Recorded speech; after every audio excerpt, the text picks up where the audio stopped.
মৰমৰ ছাত্ৰ-ছাত্ৰীসকল আৰু এটা নতুন ভিডিঅ'লৈ মই তোমালোকক সকলোকে স্বাগতম জনাইছো। ছাত্ৰ-ছাত্ৰীসকল, এই ভিডিঅ'টোৰ মাধ্যমেৰে আমি শিকিবলৈ গৈ আছো ডিটাৰমিনাৰ্ছত থকা সাম আৰু এনিৰ বিষয়ে শিকিবলৈ গৈ আছো। সাম আৰু এনি কিনো হয় আৰু কেনেকৈ ইউজ কৰিব লাগে এই গোটেইখিনি আমি এই ভিডিঅ'টোৰ মাধ্যমেৰে শিকিম। তো তোমালোকে ধুনীয়াকৈ ভিডিঅ'টো শেষলৈকে চাই থাকা, ঠিক আছে? তো চোৱা, ডিটাৰমিনাৰ্স কি শিকিম আমি? সাম আৰু এনি। তো প্ৰথমতে আমি জানিম সাম মানে কি, তাৰপিছত এনি মানে কি আৰু কেনেকৈ ইউজ হয়, ঠিক আছে?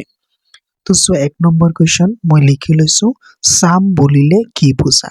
ঠিক আছে। তো সাম বুলিলে কি বুজো আমি সেইটো জানিম আগতে। তো সামৰ অসমীয়া অৰ্থ হৈছে কিছু, ঠিক আছে?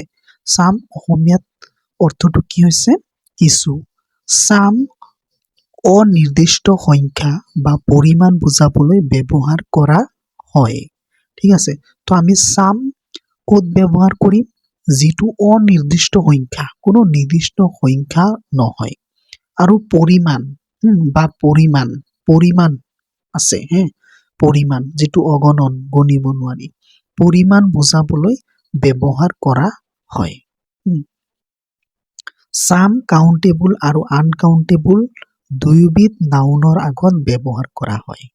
সাম কাউণ্টেবল নাউন হয় আৰু আনকাউণ্টেবল মানে গণিব পৰা ক্ষেত্ৰতো ইউজ কৰিব পাৰি, আৰু অগণন ক্ষেত্ৰতো, যিটো গণিব নোৱাৰি সেই ক্ষেত্ৰতো ইউজ কৰিব পাৰি। মানে কেতিয়াবা গণিব পৰাটোতো ইউজ কৰিব পাৰি, কেতিয়াবা গণিব নোৱাৰাটোতো ইউজ কৰিব পাৰি। কাউণ্টেবল মানে গণিব পৰা, আনকাউণ্টেবল হ'ল গণিব নোৱাৰা, মানে দুয়ো ক্ষেত্ৰতে আমি সামটো ইউজ কৰিব পাৰি।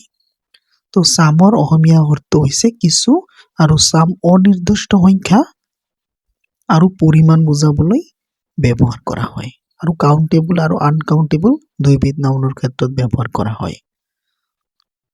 এক্সাম্পল চাই লোৱা, he gave me some books. তেওঁ মোক কেইটামান কিতাপ দিলে, কিন্তু বুকছ যে দিলে, কেইটা বুক দিলে সেইটো মোক কোৱা নাই। সেইটো মানে অনিৰ্দিষ্ট, কোনো নিৰ্দিষ্ট সংখ্যা নহয়, ঠিক আছে? তাৰপিছত চোৱা, চি হেজ সাম মানি। তেওঁৰ তাত কিছু পইচা আছে, তাইৰ তাত কিছু পইচা আছে, কিমান পইচা আছে সেইটো কোৱা নাই, ঠিক আছে? তাৰপিছত আৰু চোৱা, এনি বুলিলে কি বুজো, বা এনি বুলিলে কি বুজা? এনি অসমীয়া অৰ্থ হৈছে কোনো বা যিকোনো। এনি অসমীয়া অৰ্থটো হৈছে কোনো বা যিকোনো। অনিৰ্দিষ্ট সংখ্যা বা পৰিমাণ বুজাবলৈ এনি ব্যৱহাৰ কৰা হয়। ঠিক তেনেদৰে সামত যেনেকৈ অনিৰ্দিষ্ট সংখ্যা আৰু পৰিমাণ বুজাবলৈ সাম ব্যৱহাৰ কৰা হৈছিলে, ঠিক তেনেদৰে এনিটো অনিৰ্দিষ্ট সংখ্যা বা পৰিমাণ বুজাবলৈ এনি ব্যৱহাৰ কৰা হয়। এনি কাউণ্টেবল আৰু আনকাউণ্টেবল দুইবিধ নাউনৰ ক্ষেত্ৰত ব্যৱহাৰ কৰা হয়। এনিও কাউণ্টেবল আৰু আনকাউণ্টেবল দুইবিধ নাউনৰ ক্ষেত্ৰত ব্যৱহাৰ কৰা হয়। এক্সাম্পলৰ সৈতে আমি জানিম, he has not any money.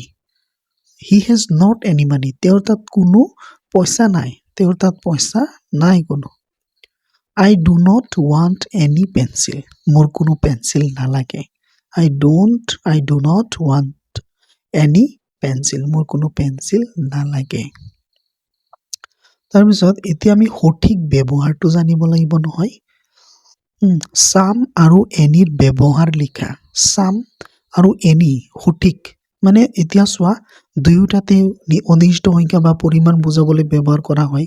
সামো ব্যৱহাৰ কৰা হয়, এনিও ব্যৱহাৰ কৰা হয়। তাৰপিছত কাউণ্টেবল আৰু আনকাউণ্টেবল নাউনৰ দুয়ো ক্ষেত্ৰতে সাম আৰু এনি ব্যৱহাৰ কৰা হয়। কিন্তু মানে আমি ইউজ তেতিয়াহ'লে কৰিম কোনটো ক্ষেত্ৰত, কেনেকৈ ইউজ কৰিম? এনি ক'ত ইউজ কৰিম বা সাম ক'ত ইউজ কৰিম? মিনিংটো প্ৰায় একে হৈ গ'ল। তো সাম আৰু এনিৰ ব্যৱহাৰ লিখা। এফাৰ্মেটিভ চেণ্টেন্সবোৰত সাম আৰু নেগেটিভ চেণ্টেন্সবোৰত এনি ব্যৱহাৰ কৰা হয়। এইটোহে মেইন পইণ্ট, ঠিক আছে?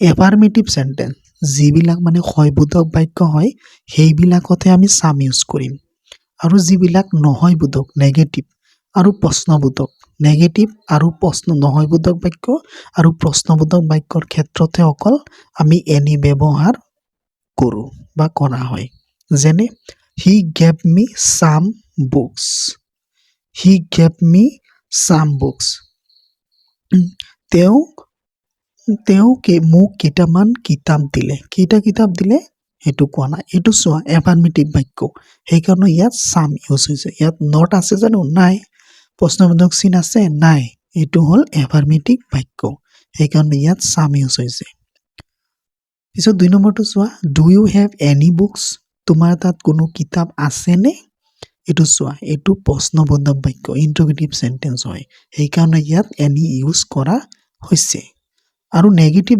সেন্টেন্স হোৱাহেঁতেন তেতিয়ালৈ এনি ইউজ কৰিব লাগিবহেঁতেন লাগিলেহেঁতেন ঠিক আছে কিন্তু আৰু এটা কথা মনত ৰাখিব লাগিব আকৌ কেতিয়াবা নেগেটিভ আৰু ইন্টাৰোগেটিভ সেন্টেন্সত সাম ব্যৱহাৰ কৰা হয় কেতিয়াবা নেগেটিভ আৰু ইন্টাৰোগেটিভ সেন্টেন্সটো সাম ব্যৱহাৰ কৰা হয় কিন্তু হেতু সকলো সময়তে নহয় যেনে some people do not like fish ইয়াত কি কৈছে কিছু লোকে মাছ পছন্দ নকৰে তো ইয়াতটো এনি পিপল লিখিব নোৱাৰি সেইকাৰণে ইয়াত some মানে আকৌ সদায় নহয় কেতিয়াবা ঠিক আছে will you give me some water তুমি মোক অলপ পানী দিবা নেকি কিছু পানী দিবা নেকি খাবলৈ এইটো চোৱা এইটো ইন্টাৰোগেটিভ সেন্টেন্স তথাপি ইয়াত some হৈছে মানে কিছুমান ক্ষেত্ৰত নেগেটিভ আৰু ইন্টাৰোগেটিভ কিছুমান ক্ষেত্ৰত সেন্টেন্সবোৰত